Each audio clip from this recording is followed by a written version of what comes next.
नमस्कार दोस्तों, स्वागत करता हूं आप सभी का एक और इंटरेस्टिंग सेशन के अंदर। और आज हम बेसिकली डिस्कस करने वाले हैं उस लड़ाकू ड्रोन के बारे में जिसे हाल ही में रक्षा मंत्रालय ने अमेरिका से खरीदने की मंजूरी दी है।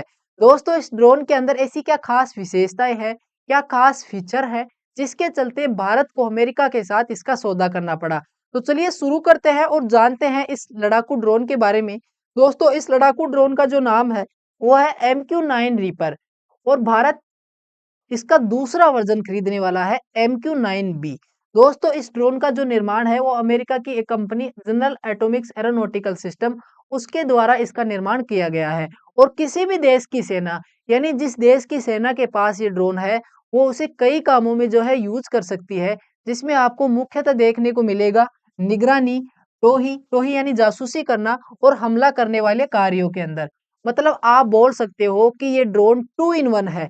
एक तरह से ये ड्रोन का काम करेगा और दूसरी तरह से ये लड़ाकू विमान का काम करेगा। अब हम इसके जो खास फीचर है उन पर नजर डालते हैं, जिसके अंदर ये ड्रोन जो है 35 घंटे हवा में लगातार उड़ सकता है। और ये ड्रोन फुली रिमोट कंट्रोल्ड है और इसके संचालन के लिए करीब 2 लोगों की जरूरत पड़ती है। और एक बार में उड़ान भरने के बाद ये 1900 किलोमीटर की जो है आराम से निगरानी कर सकता है।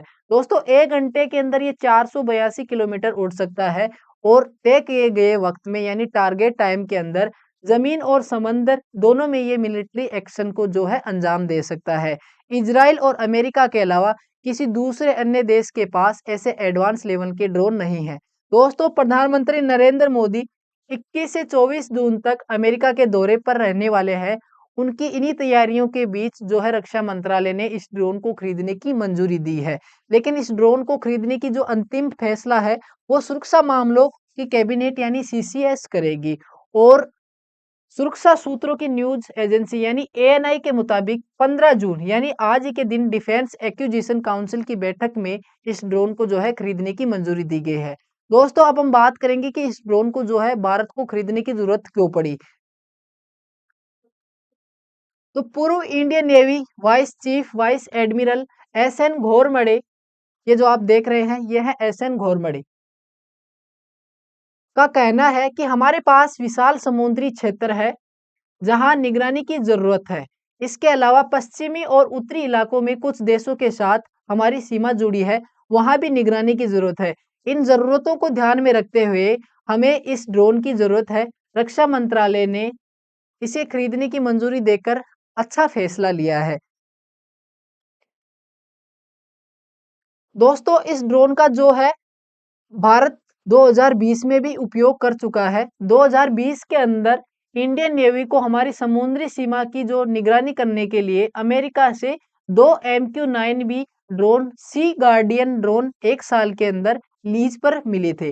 बाद में इस लीज टाइम को भी बढ़ा दिया गया। दोस्तों, अब तक इस ड्रोन का जो इतिहास रहा है उस पर भी एक बार हम चर्चा करेंगे। 31 जुलाई 2022 को वो इसका इस्तेमाल काबुल में हेल फायर मिसाइल के एक मॉडिफाइड वर्जन को दागने के लिए किया गया था, जिसके अंदर एक जो है आतंकवादी संगठन यानी अल कायदा के नेता अल जवाहिरी की मौत हो जाती है। अमेरिका ने ओसामा बिन लादेन को खोजने के लिए भी इसी ड्रोन का इस्तेमाल किया था। हालांकि इस जब इसका वर्जन पुराना था, लेकिन भारत जिस वर्जन को खरीदने वाला है वो लेटेस्ट एडवांस टेक्नोलॉजी का है। दोस्तों, उम्मीद करता हूं कि आप लोगों को ये वीडियो अच्छी लगी होगी। और अगर आप इस चैनल को फर्स्ट टाइम विजिट कर रहे हैं तो लाइक शेयर सब्सक्राइब जरूर कर दीजिएगा। धन्यवाद।